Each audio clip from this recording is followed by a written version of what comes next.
En fait, le réseau cyclable à Drummondville est ouvert du 15 avril jusqu'au 15 novembre historiquement.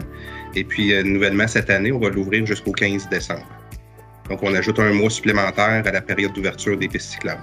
Quand que la Ville a adopté le plan de mobilité durable, le plan d'action, en fait, 2020-2024 du plan de mobilité durable, il y avait plusieurs actions là, en lien avec la mobilité active, mobilité durable, que ce soit du déploiement des réseaux de pistes cyclables, de l'entretien, différentes choses qui étaient mises en place là, pour favoriser le transport actif. Puis une des actions, c'était l'action V14, était de prolonger la période d'ouverture des pistes cyclables. Donc, c'est ce qu'on met en place cette année. Cet été, on va procéder au remplacement des panneaux parce que c'est quand même ça qui indique les dates d'ouverture pour le non-stationnement ou stationnement autorisé. Donc, il y a un montant de 30 000 $ qui est prévu pour ça cette année, remplacer l'ensemble des panneaux pour avoir le bon affichage. Puis bien évidemment, la Ville va faire plusieurs communications là, cet automne pour rappeler aux usagers de la route là, de cette nouvelle réglementation-là.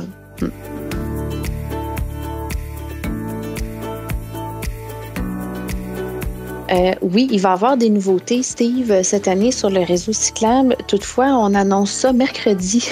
Je vais te faire patienter un petit peu.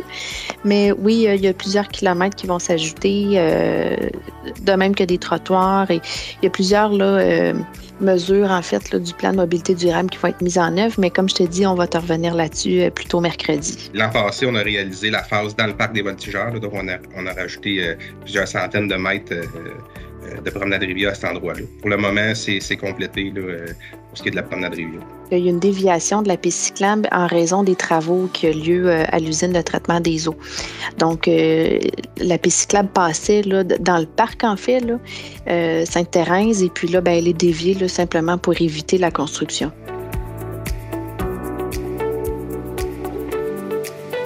Le réseau est disponible à l'ensemble de la ville. D'ailleurs, quand on a réalisé le plan d'action en mobilité durable, on a justement regardé quels étaient les axes principaux puis des axes stratégiques pour bien desservir le territoire là, dans son ensemble.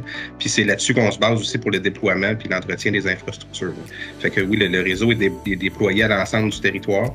Puis le but, c'est de favoriser la mobilité active, donc que ça soit pratique pour les gens, que les liens soient aux bons endroits. En fait, là, il y a un enjeu de réglementation avec les marcheurs. Là. Donc, on encourage les marcheurs à circuler sur les trottoirs, évidemment, puis de laisser les pistes cyclables disponibles pour les vélos. Il y a certaines pistes qui sont des pistes partagées, mais c'est quelques endroits seulement, là, puis c'est indiqué à ce moment-là. Oui, on a des données. On a un compteur cycliste, en fait, là, qui est situé sur le boulevard des Forges, là, près de la bibliothèque. Et puis, ce qu'on constate, c'est qu'il y a quand même une bonne utilisation de la piste cyclable en période hivernale. Évidemment, moins qu'en été, mais quand même, c'est assez notable là, comme utilisation en période hivernale. Et d'ailleurs, on va déployer là, dans les prochaines années d'autres bornes de comptage à différents endroits sur le territoire, justement, pour bien évaluer l'utilisation des pistes cyclables, puis le documenter, puis le quantifier. D'ailleurs, Jérôme, si je peux juste faire du pouce un petit peu sur ce que tu dis sur la rue des Forges, le compteur, l'affichage a été changé puisque le nombre maximal de cyclistes n'était pas suffisant pour le nombre de cyclistes qui est passé.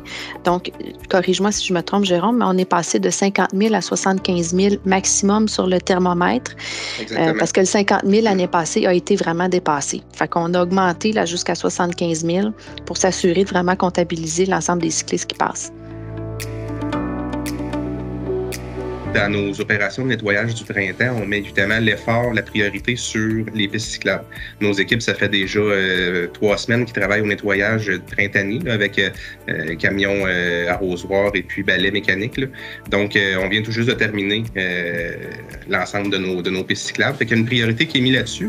C'est d'ailleurs une des raisons pourquoi que le prolongement du délai d'ouverture, on l'a mis à l'hiver et non pas au printemps. Parce qu'il y a quand même de l'abrasif qui est utilisé tout au long de l'hiver. Ça fait des pistes cyclables qui sont, si on les ouvrirait plus tôt au printemps, finalement, avec de l'abrasif, ça serait moins sécuritaire. Donc, ça nous laisse un certain temps pour procéder au nettoyage de façon convenable pour que les pistes cyclables, par la suite, soient ouvertes aux citoyens puis qu'ils soient sécuritaires et praticables.